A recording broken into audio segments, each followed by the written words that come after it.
Jackson.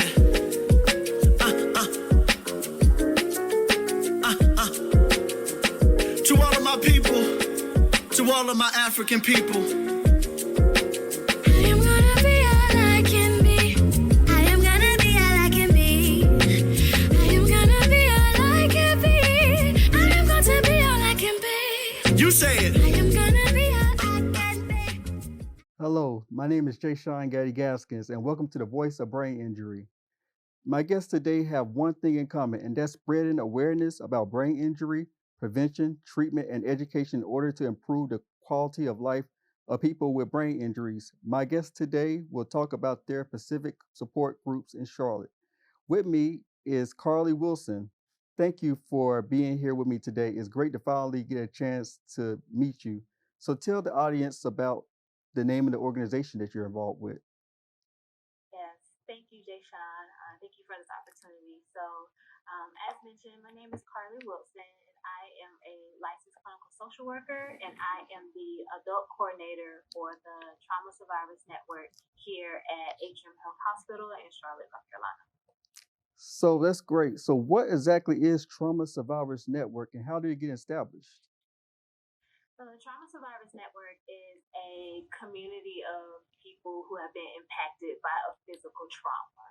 So whether they were the person who was actually injured due to a car accident or a motorcycle accident, surviving a gunshot wound, and now they have these physical injuries. So whether it was that person who was that survivor and their family member and loved ones that are there to support them. So that is our community, who makes up our community, in addition to people like me who are there to provide them with that not only physical but mental and emotional support to help them throughout their recovery journey. So here in Charlotte, TSN has been in existence since 2010, but TSN is a national program, and that was established way back in the early 2000s, I want to say. So long time coming. And so Trauma Survivors Network is something that is across the country. So why do you think this program or service matters?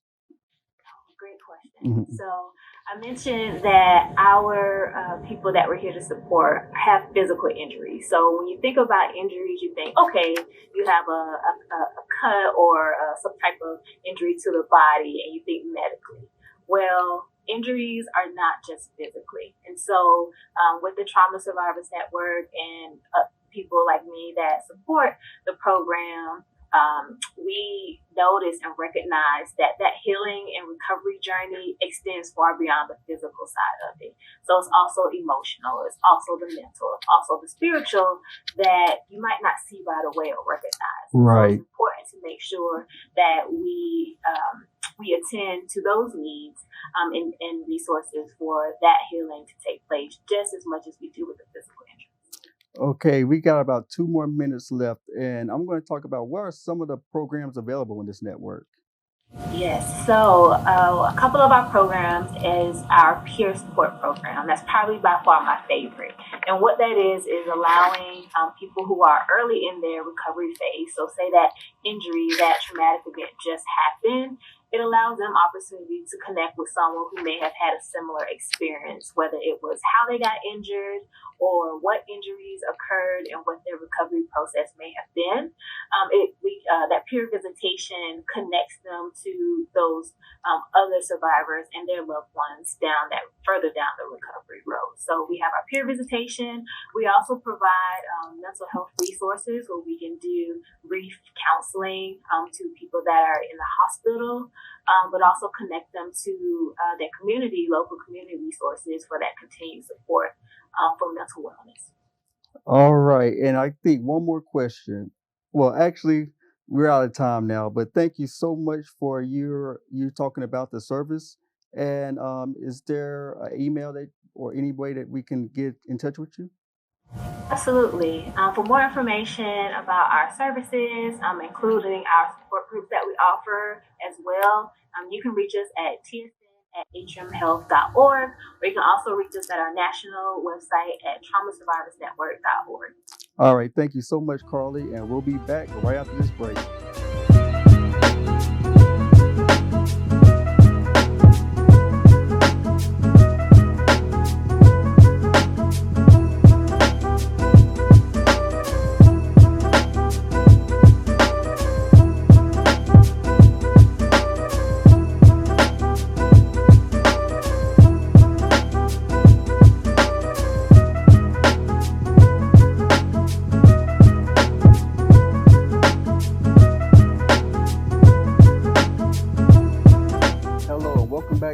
Voice of Brain Injury, and I'm so glad to be here today. And with me is Barbara Westphal. So, how are you doing today, Barbara? I'm doing great. I'm glad to be here, Jay Sean. Okay, so tell me, how did you get involved with the local brain injury support group? In 1996, my husband was at a red light and some lady that was not paying attention rear-ended him. The result was a brain injury. I was fortunate that he had no broken bones. He went to the hospital. They discovered he had a brain bleed, and we discovered that there is a brain injury. We had no idea what that meant. So I did some exploration. The neurologist told me all the things a doctor would say, which told me nothing. And I started looking for support groups, and I found one. The first time I entered that support group meeting, I'm going, I don't belong here. This is scary. But it was the only way I knew that I could learn something about how to help my husband and go through the journey. And it's been 27 years. Wow. And I have heard, I wish I had a quarter for every time someone said, I learned more from my brain injury support group than I get from my doctors. Exactly, I can understand that. Yeah. So what are some needs that you see that was going unmet? At that time, the support group was predominantly people that lived in adult assisted living communities, and they had no recreation. They had no outside fun. They were kind of prisoners. That's not really, but it felt like that to them. So I said, okay, I'll volunteer to do outside of the home activities. And I have been doing it ever since. We looked for safe environments that were free, that are minimal cost, environments where people could be in a group where other people understood that they were special people. And it started out with just this one group. Right now we have like 5 or 6 various brain injury support groups that come to the activities that I plan. And they are great. They are very, very great. So what do you do to set up these monthly recreational outings, and what are some examples of them? Well, I want the group to know that there are things that we do on an annual basis, which is something I've learned in time. So we look forward every February to go bowling. In May, we play miniature golf. In June, we have a huge, fantastic summer picnic at a lake with adaptive water skiing. In August, we go see a baseball game.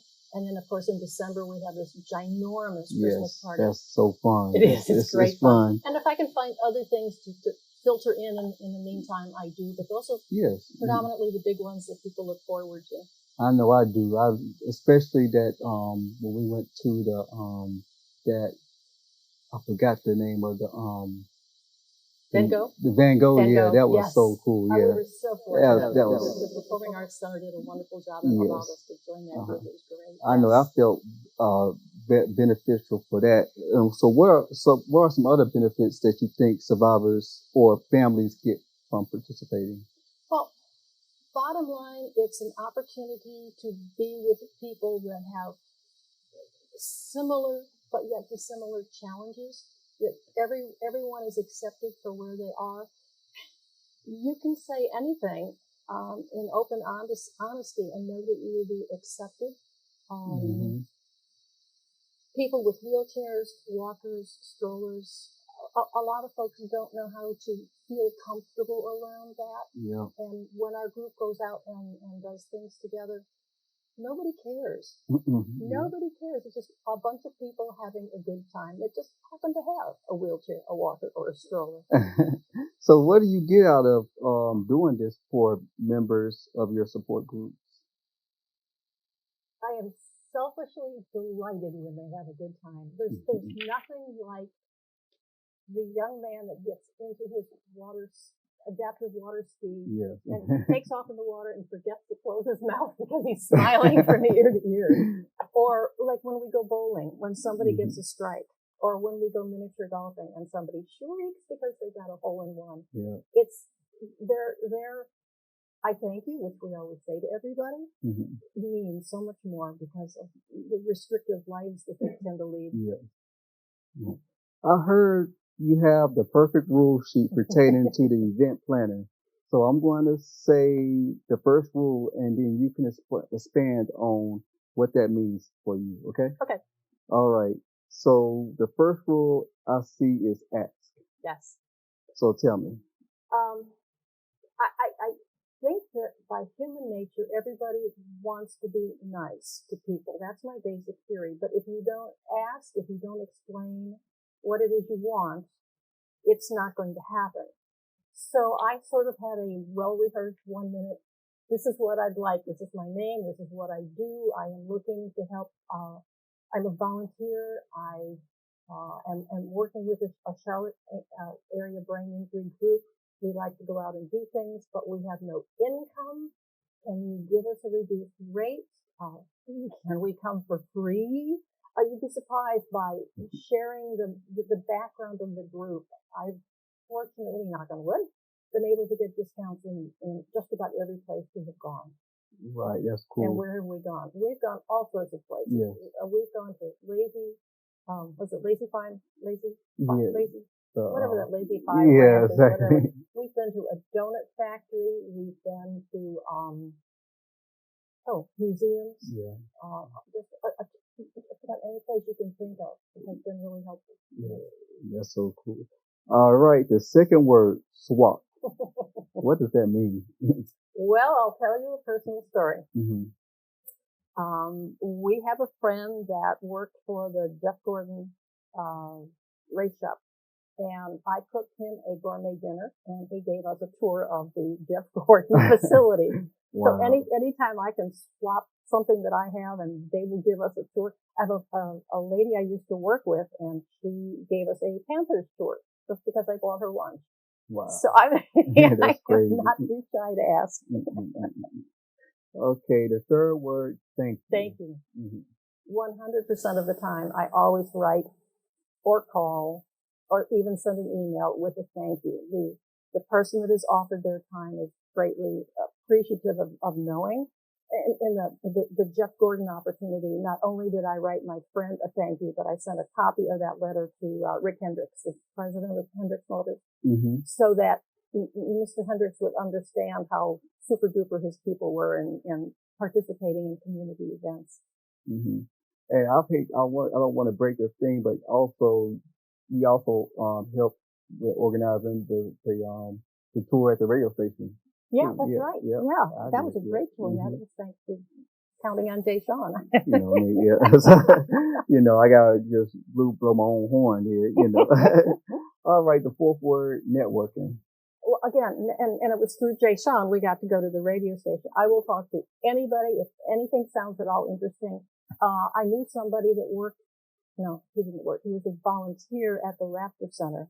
And the minute I found that out, it was like, okay, let's go on a tour. And we got to do it for free. Another time, one of our brain injury survivors was doing therapeutic horseback riding. So through him, we went to I think it was called Joshua's Farm. Mm-hmm. We planted pansies to make the place look pretty, but everybody got a ride on a horse. Wow. Okay. So I talked Boy Scouts, Brownies, Girl Scouts, where the kids going, for their school field trips are all sources of information that help me find fun new things to do. Cool. All right, reading Yeah. or read? I'm one of those old time people that still buys a newspaper, and I scroll through the newspaper to find out what's new, what's happening, what's opening, what can we try, and that's where I get some of my ideas from.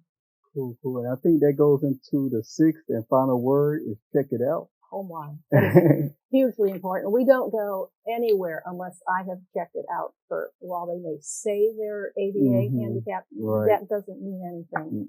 I want to know that it's totally wheelchair friendly. The Lazy Five Ranch in Mooresville that I couldn't think of before is a fabulous example because yes, you can get a wheelchair person on the wagon to tour the facility, And yes, most of it is ADA, but there are places where a wheelchair or a walker, because of the gravel, wouldn't work. I need to tell my folks, I call them my gang. I have to tell them before we go, where are the bathrooms? Will it accommodate a wheelchair? Where's the handicap parking? What kind of surface are you going to walk on? What happens if it rains? These are all the kinds of things that before we go, I sit down and talk to the owner, the manager, and say, okay, how can we accommodate this? And can you give me a discount for my people? Right. And is there any upcoming social events in the works for Cabin? And also, what is Cabin? Exactly. Yeah. Yeah. Charlotte Area Brain Injury Network is one of the support groups that's in Charlotte. It's been in Charlotte for a very long time. Its name has changed several times. Right now, traditionally, Cabin, the Cabin group used to meet the first Tuesday of every month, and we would have a large group of 20, 25 people. And Jay Sean, you were part of that. That's where we first met, I think. Yeah. And thanks to COVID, we are down to weekly Zoom meetings. The purpose for Cabin is for people with brain injuries and acquired brain injuries, such as a stroke, car crash, whatever, for people to get together and share their experiences, share things that they have found in their life that are positive that they can share and help with each other. I think support group has a challenge. I think the general population must think a support group is nothing but a bunch of people that sit around and complain. And it's totally not that. It is the most supportive group of people that I think I have ever experienced. They're always there to help each other with sometimes it's silly, but mostly very kind comments to make their life get better. Going out to dinner can be a scary situation if you're with people that don't understand it. Exactly, Some people shake, or some people, have trouble getting the cup to their mouth. And in this opportunity, everybody understands and knows. And the thing is, I know when I first had my injury, I think I was part of Cabin before I even knew what it was. I remember being impatient and going to a baseball game. I was in a wheelchair. I couldn't even know what it was going on, but I was in a wheelchair game. Or I had my injury in October, and then like I said, I think there was a Christmas party in December. I didn't even know where I was at. I didn't know anything, but I was a part of it. And so they start early, and just the support, I would never ever felt as much, what's the word? Engaging, or just, oh Lord, I can't talk.